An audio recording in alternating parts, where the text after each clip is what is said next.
Superbă care nu se putea încheia decât la Prima Sport cu derbiul campionatului. E drept că suntem abia la jumătatea turneului play-off, dar ceea ce urmează va avea implicații majore în felul în care va arăta clasamentul final. Să iasă. Să blocheze, da. Nu, până la urmă. Pe poartă dă.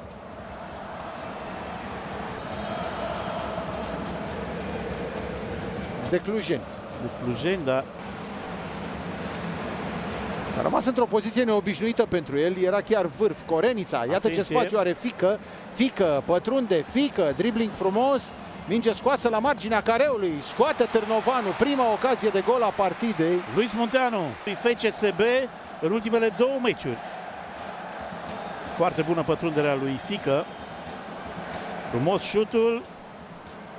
Excelentă intervenția portarului. Se ducea bine mingea asta. Da, dar cred că Târnovanu aștept. Bună aruncarea lui Crețu pentru șut în fața porții, gol!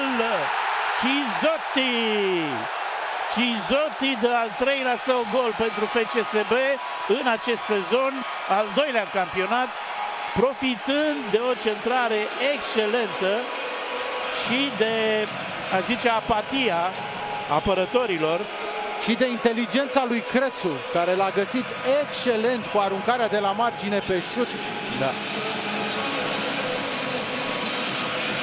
Foarte bună soluția găsită de Crețu, e adevărat, iată, ajutat și de șut, care se demarcă bine. Spuneam că nu a fost până acum în meci capitanul FCSB-ului, iată-l cu pasă decisivă la întâlnirea cu oportunistul și jucătorul aflat mereu în mișcare, Iuri Cizotti. Pe 5 mai va împlini 32 de ani italianul.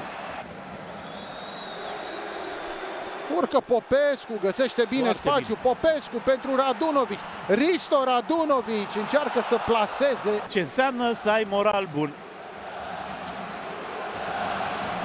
Dacă până acum FCSB arăta ca o echipă rigidă, combinând cu teamă în situații destul de simple, acum Mihai Popescu are momentul ăsta de inspirație. Pătrunde, câștigă spațiu mare. La pauză FCSB conduce 1-0. Păun scoate bine, Păun, vine Camora, lansat, reușește și centrarea, mingea îl lovește pe Mihai Popescu.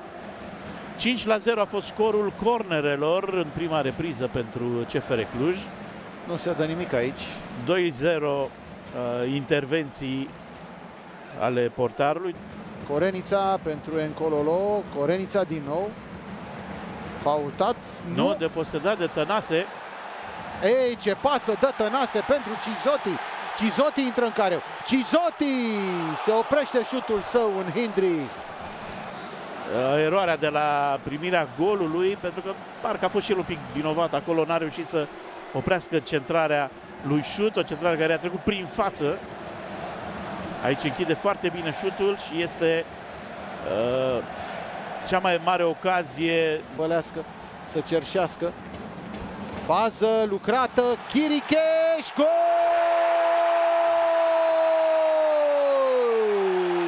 Mamma mia, ce gol!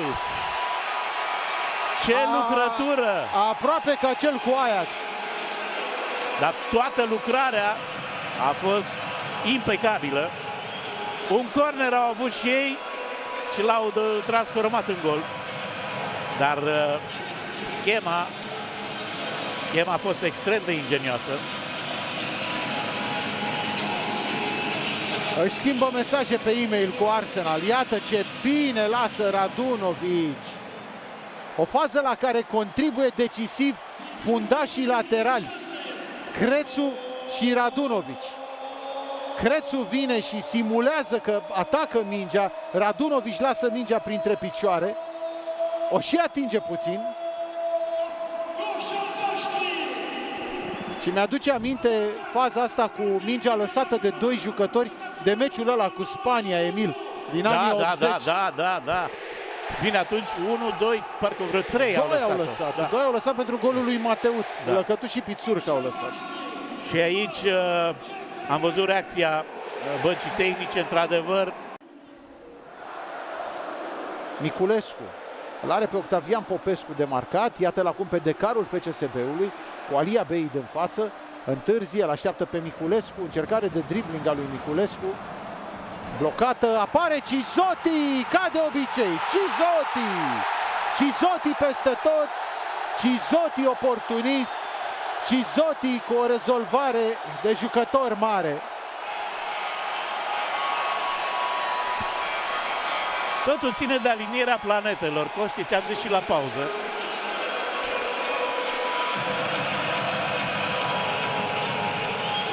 Cu o jumătate de oră înainte de final,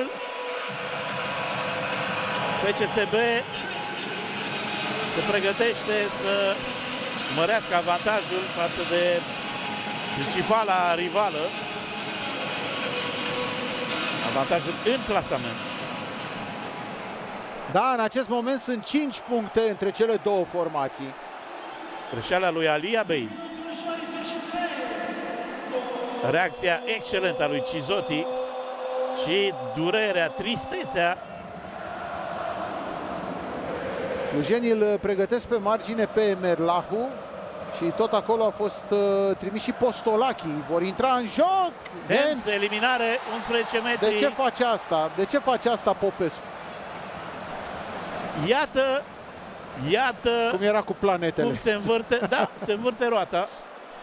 Iată cum se învârte roata. De ce face Popescu asta?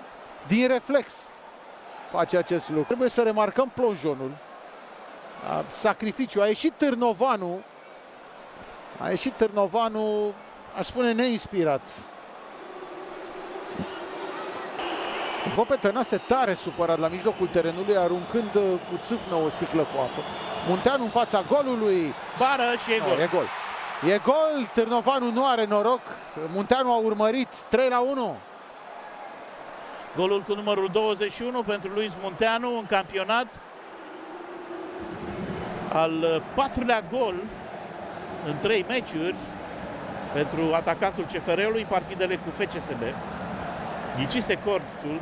Ghicise colțul Târnovanu. Este acolo, respinge în bară. Și apoi sarcină simplă pentru Munteanu, care înscrie la ricoșeu.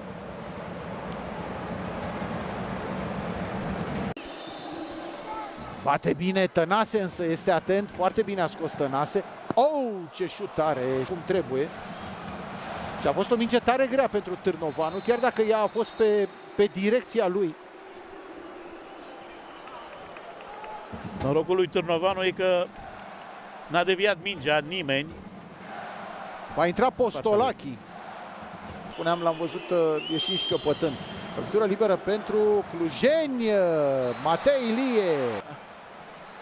Ilie, poziție corectă. Este Tănase. Intră Alexandru. Tănase nu mai poate, probabil din cauza...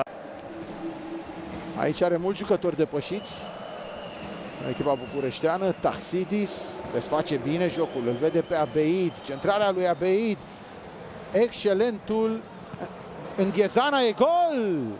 Gol al Clujului, 3-2. Munteanu din nou.